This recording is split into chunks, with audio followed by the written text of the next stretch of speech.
Hello and welcome to the Dark Fiction Café podcast, where we read, write, create, and share dark fiction. So on this week's episode, we are going to have a couple of reviews, and then we're going to talk about my dictation process. So let's get started. In the first part of the podcast, I'm going to touch back on last week, where I reviewed Beauty, an outtake by Laurell K. Hamilton. And I mentioned that I wondered who did the audio. So I did end up going back and buying the audiobook and listening to the audiobook by, so it's the same thing, Beauty, an outtake by Laurell K. Hamilton. The narrator is Kimberly Alexis. And originally, going into it, I had hoped that there would be three voices, two guys and a girl, and of course I wanted to hear the male French accents. However, Kimberly did such an amazing job. I had zero problem completely suspending my disbelief, and she did a great job of voicing both Asher and Jean-Claude, and I was totally in love and totally aroused.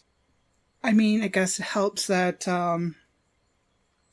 your girl goes all ways here, and it was just wow. Wow is all I could say. She did a fantastic job voicing all of the main characters and just making the real need to complete things very, very clear. It was exactly as I imagined it, and even more. She did a great job with the French accents, and honestly, yeah, I was pretty much panting by the end of it, and I did go back a few times, and so I was pretty much panting by the end of it, and I did go back a few times to listen to some very key moments, and they were still great. So if you have Audible or another way to get the audiobook that is read by Kimberly Alexis, I strongly recommend that you go ahead and get that, especially if you have Audible and you have credits and if they're still doing their 2-for-1 sale. You go get that audiobook. You need it. I'm telling you, you need it. Okay, so really cool. We're really off. We're off on a tangent today. So we did the first audiobook review, which dovetails really well with the print review I did of last week. We're also going to be doing a movie review. We've been kind of focusing on books, and the goal here really is dark fiction. It doesn't necessarily need to be books or audio. It can be music and, of course, video games and, of course, movies. So the movie that we're looking at here is Dracula, A Love Tale. Luc Besson, his version of it is the one we're looking at. This is the French-English version. I originally found this because I heard Enya's Caribbean Blue being played a lot in reels, and I wanted to send the original to my friend, so I googled Enya, I YouTubed Enya, and the first thing that came up was, I've got to pause this and get her name for you. Okay, so I'm back. Yeah. So I YouTubed Enya, Caribbean Blue, to get the original audio. And I came across a creator called Cold Letters on YouTube. And I will include the link in the show notes. And she did a fan cut of the video of blending the movie with the music. It blew my mind. Like I was like, is this real? And then I looked it up and I discovered that yes, in fact, it was a movie. And I was extremely sad that I had missed the extremely limited US run. The critics were not really happy with it. There were mixed reviews. From my point of view, it was a super interesting take. So I'll break some of it down, and of course there may be spoilers, so if you haven't seen it yet and you want to see it first, I would go do that before you listen to this, or just skip to the process part of the podcast. So, Dracula, A Love Tale by Luc Besson. The love scenes at the beginning, they were so raw and real and messy that I just loved it. Both of them, Dracula and Elisabetta, were totally in love with each other, and they were completely wrecked with their love for each other, and their hair was a mess, and it was just beautiful. It was beautiful to see two people madly in love with their first love, the first love where everything is fresh, and they've got bedhead, and they're all crazy looking, and they're doing a food fight, and it's just lovemaking all the time. It was absolutely gorgeous, and it was tastefully done. There wasn't a lot of gratuitous nudity, so that made me rather happy. And the pieces that they did show were so artfully done. It was absolutely gorgeous. It gave you everything you needed without showing anything you didn't need. So let's see what else. There were some really kind of things that hit me as dry humor, funny bits. I found them funny. The priest that was tracking Dracula was absolutely hilarious to me, and I don't know if he was meant to be, but I absolutely found him to be hilarious in so many ways. I think it was a good comic relief. There is one part. I am going to spoiler it for you. I'm going to spoiler it. So if you don't want to hear this part, you need to skip this part. When Dracula is retelling his life to Mina's intended, who he's got trapped at the castle, there is one scene which, when I was looking at all the videos and stuff on YouTube about it, like I had this feeling that I shouldn't watch the movie, and I kept watching like all these videos that spoiled different parts about it. And in one of the videos, there was a part that was spoiled, and it was the part I needed to see before I watched this video, or before I watched this movie.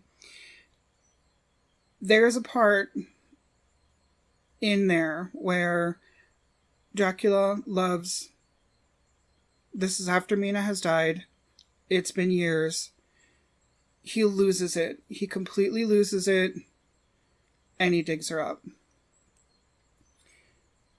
And he finds just bones and dust. And it's very dark, and it's something that I'm really glad that I saw before I watched the movie. And I'll tell you why, a little bit of me, because all of my dogs that have passed, I had to bury them off of my property because of that fear that I would lose it and I would dig them up. And it was only 2 years ago that I lost my last dog. And I think if I had been totally into the movie, and that I had seen that part, I would have been completely wrecked. Completely wrecked. As it was, knowing it was coming, I was still completely wrecked. And it's the horror of that grief and that love that drives you to do that. I don't know how many of you out there have experienced that. And I don't wish it on anyone. I really don't. But that driving feeling to go get them, it's overpowering. It's overpowering. And I don't think we talk about grief enough. And I don't think that we express what we need to express about the things that we love and the people that we love. And I think this movie took an opportunity to explore the depth of grief that is unbelievable and completely resonated with me. The grief of loss, I felt it. I felt the grief of his loss. I resonated with his pain. I've been there. And I believe readers of dark fiction have probably been there as well. And if you have, please let me know in the comments, because I'd like to know that I'm not alone. This is why I tell you guys these things, because I know there are people out there who feel exactly like this, and you need to know you're not alone. And I need to know I'm not alone. So please, if you've gone through this, please let me know. I mean, I know it's a thing. I know that's why graveside services are restricted these days, because people throw themselves in there, right? I know it's a thing, but hearing it from you guys would just help me be more calm about it. And of course, I hope you feel the same hearing it from me. Going on in the movie, I could really feel the age difference between Dracula and Mina in the second part when he meets her reincarnated. She is still very young, where he's lived centuries. That age difference is so tangible, and I think Luc Besson kind of highlighted it by coloring their hair from light to dark. It could also be indicative of the darkness of the movie as well. And I can just imagine what it must be like to have known hundreds of years. With Mina, she was, I don't know, let's go with in the Summerland for lack of better phrasing. She was in the Summerland, and then she came back, and she didn't have that time gap that he lived through. But Caleb's Dracula, he made sure that you felt that. You felt that time gap. I also read somewhere that Besson also wanted to address spirituality. I couldn't find that again. However, I felt the spirituality of the movie, and that is one of the things I really struggle with.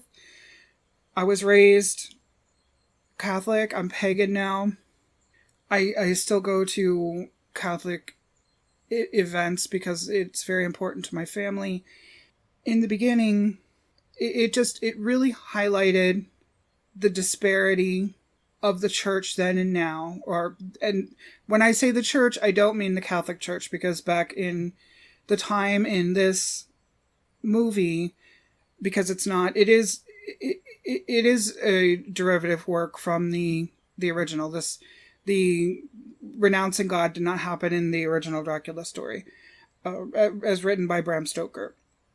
The church that they portray really was like, you have to kill in the name of God, and that is historical. That is what happened in the church. And when I say church, at this time it was one unified church, so it was just the church.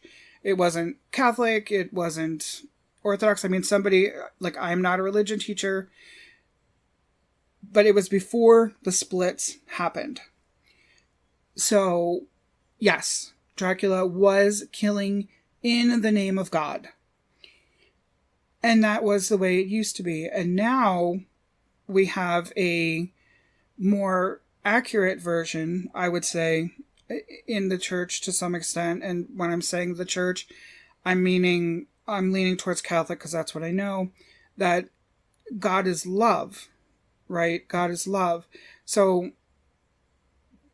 back when Dracula, when he was mortal, God was war. He renounced God. He became immortal. And now the hunter, the priest that's hunting him, when he confronts him, he explains to Dracula, says, "I killed in your God's name."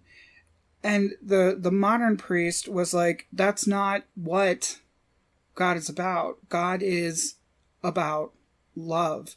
You don't need to kill in God's name. It was quite a statement on the change of how the church has changed over time. And you could see in Caleb's Dracula, you could see the crisis of faith he was having. He emphasized at the beginning of the movie that he would not return to God until God gave him his wife back. And God did give him his wife back, and he returned to God. And I hate that. I'm not going to lie to you. I hate that in the movie. It is well done. It is beautiful. It is perfect. Luc Besson, I can't imagine making your point in any kind of a better way. And yet, I hate it. It's not the point that I would want to make, but it's not my Dracula. Okay, so this is one of those things where I disagree, but however, judging the movie, it was well done. It was historically accurate. He did everything it was supposed to do, just like, I guess I'm saying I don't want to yuck his yum, is what I'm saying here. There were gargoyles in the movie, and there were some arguments about the gargoyles with me and one of my friends. We'll call her M. She did not like the gargoyles. I loved the gargoyles. I thought they were a fun addition, and they were cute, and they were helpful in the story. Well, helpful to Dracula. And I absolutely loved them until the end. And of all the things, of all the horrible things, like, not horrible, but horrific things in the movie, of all the dark things that we focused on, for me, at the end, when the gargoyles, this is a spoiler, when the gargoyles returned to their human form, I was horrified. It horrified me.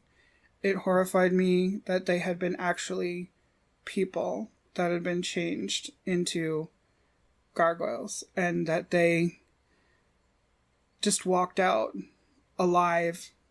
They didn't show the transformation. They just showed the people walking out, and you knew. And it was horrifying. The last thing I'll touch on here, one of the things that I really did like was that Mina's intended, when he saw her after Dracula had died and she was laying in his ashes, when he saw her like that, the look of disgust on his face, the look of hurt, that he knew even if he married her, he had still lost her to Dracula. And I loved that. I loved that look on his face. I'll go with that. I love that look on his face. So, how do I review the movie? I think everyone should see it. 5 stars. And I really hope it comes back into the movie theaters so I can go have the movie theater experience. All right. Now we're going to go on to my dictation process.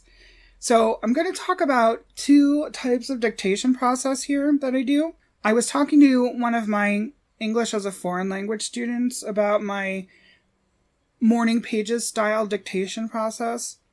And he was pretty stoked about it. And he asked me, oh my gosh, what app do you use? And I'm like, I don't use an app. And he was like, wow, your process is so simple and elegant, and you really need to share it with everyone. So that's what we're going to do today. So for morning pages, I invite you to look them up online. They're basically like I would call them a morning brain dump of everything that's in your mind. A lot of people do them by writing, where you just start writing for a certain set amount of time. It depends on you. I just do it until I run out of things to say. So I hated writing it. And this is where like journaling caused me a lot of problems, because I thought journaling sucked because I hated writing with my hand. So I shifted to dictation. And what I do is I created an email that is for my organizational email. If I have ideas or whatever, I dictate that quickly and send it to them to that email address. And then I go through that email address when I need to, but I also do my morning pages like that. So I will take my phone, open up a Gmail from wherever, it doesn't really matter, and I'll hit record, and then I'll just dictate my stream of consciousness straight into the phone. I don't read it. The only thing I check is to make sure that it's typing stuff. And if it like turns itself off, I just restart it again. And I talk and talk and talk until I'm all talked out. And then when I finish the process, I click send, and off it goes to my organizational email, and it just lives there as a morning page. I put morning page in the subject or stream of consciousness, whatever you want. And then whatever ideas I got from when I did that, I type them in another email and put ideas and send that off. Because the whole point of the morning pages is to stream of conscious dump and never look at it again, I believe. But Google morning pages, there's a whole thing about them and how to do them as the creator intended. This is just how I do them. Now, my dictation process for writing is a little bit different than my dictation process for morning pages. It's also different than other dictation processes that I've seen people do. I'm thinking that dictate might not even be the best word for what I do.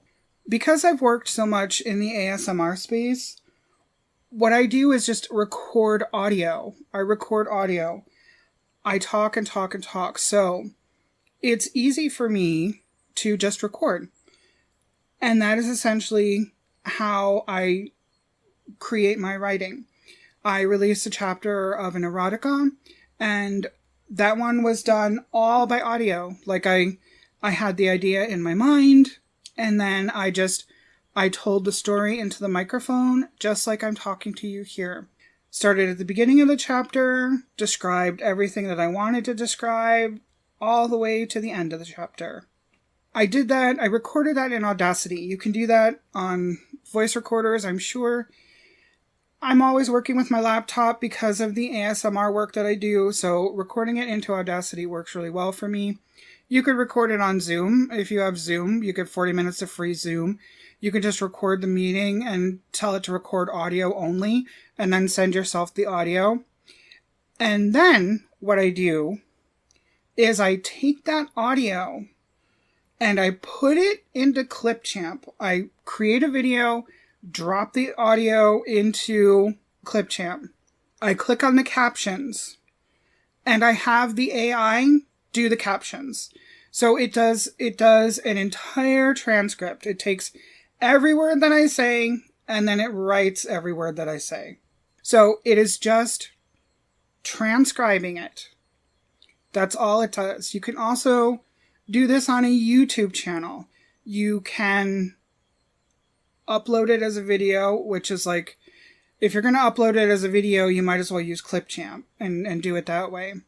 So once Clipchamp generates the SRT file for me, I open the SRT file in Notepad, I copy all, I take it, and I stick it into ChatGPT. I ask ChatGPT to 1, remove the timestamps, 2, put in paragraphs, And 3, do not add or remove anything. That is how I maintain complete control of the content that I have written. And ChatGPT pulls out the timestamps. It'll give you a text wall of words if you don't ask for the paragraphs. I am dyslexic. I need all the help I can get. So I let it give me paragraphs. I have tested it to make sure that it does not take out the words or any words. And it will do that. It will do that for you. It will give you some paragraphs. Or it may not. If it doesn't give you paragraphs, go to Grok. I'm not a big fan of Grok because, well, I like using Grok because it has no breaks and no guardrails. And when you are writing erotica and dark fiction, you need no breaks and no guardrails. I dislike that it comes from Elon Musk for personal reasons because he's so rich and he doesn't need any more money from me. However, I need the no guardrails. So to get it to do the paragraphs. Sometimes ChatGPT will do it because it will edit your work. It will not edit is the wrong word. It will just move the blocks of text. However, if you try to get it to edit erotica, that is going to go poorly. So, nevertheless, I did a couple of tests to see what it does. I transfer it. I have it remove the timestamps and put in some paragraphs, paragraph breaks, line breaks. Then I take that, I put it into Word, and then I hand edit the whole thing. And I add what I need to add and take out what I need to take out. And that is my complete process there. So record audio, MP3. I record an MP3. I put it in Clipchamp. I request the closed captions. I download the SRT file, open the SRT file, copy all, paste into Notepad. I skip Notepad. I copy all and place it straight into ChatGPT. Tell it to remove the timestamps, put paragraph breaks, and don't change anything. Then I take that, put it into Word, and then I hand edit the whole thing. So that is my process, and that is how I got a whole chapter done rather quickly. Once again, I am dyslexic, so actually, doing the typing thing takes me 2 times longer than most people. So this is an accessibility thing for me. I know other people who are not dyslexic who say that, simply dictating, like I talked about the morning pages, dictating that into whatever word processor you're using works really well for them and is faster. I have to take their word on it because I have the learning disability, so it's always different for me. But there you have it. That is my system. Those are my 2 systems, one for morning pages, one for dictating my writing. And that's going to be it for this week, folks. Thank you for listening to the Dark Fiction Café podcast, where we read, write, create, and share one piece of dark fiction every month in the school community. So I invite you to join us there. It's free to join. And then we have a paid tier for more support. And if you have any questions or comments, as always, put them where the comment areas are. And I will see you next time. Have a good week. Bye.